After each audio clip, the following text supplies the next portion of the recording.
Roberto Clemente, baseball player, 1934 to 1972. Roberto Clemente was the first Latino superstar of the Major League Baseball.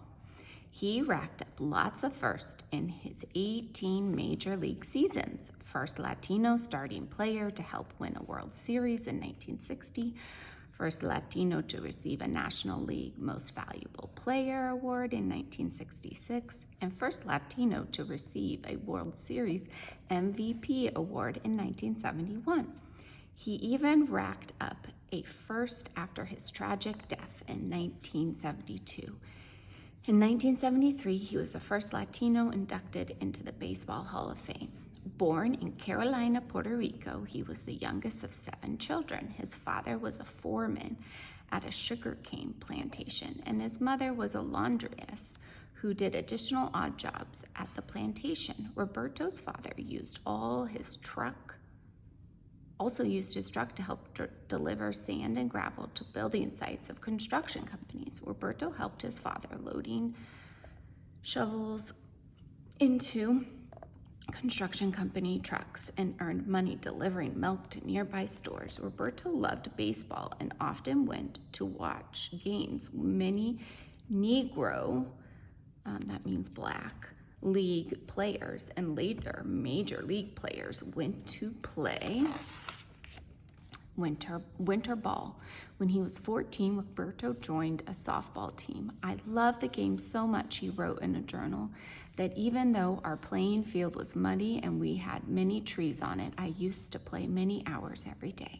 In high school, he excelled at javelin and high jump, and it was thought he might represent Puerto Rico in the Olympics. Later, people would attribute Roberto's strong throwing arm to his training with javelin, but Roberto saw it differently. "My mother has the same kind of arm.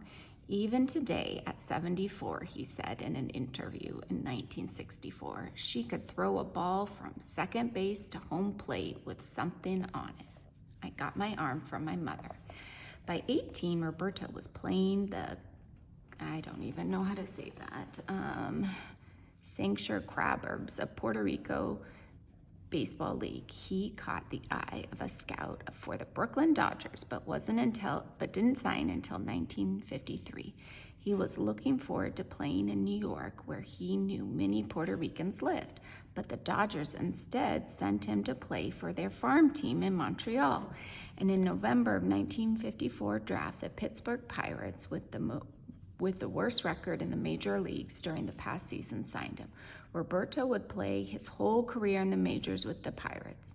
In 1960, after battling a batting average of .321 and 94 RBIs, led the Pirates to the World Series. Over the next 7 years, he won 4 National Leagues batting titles and an MVP award.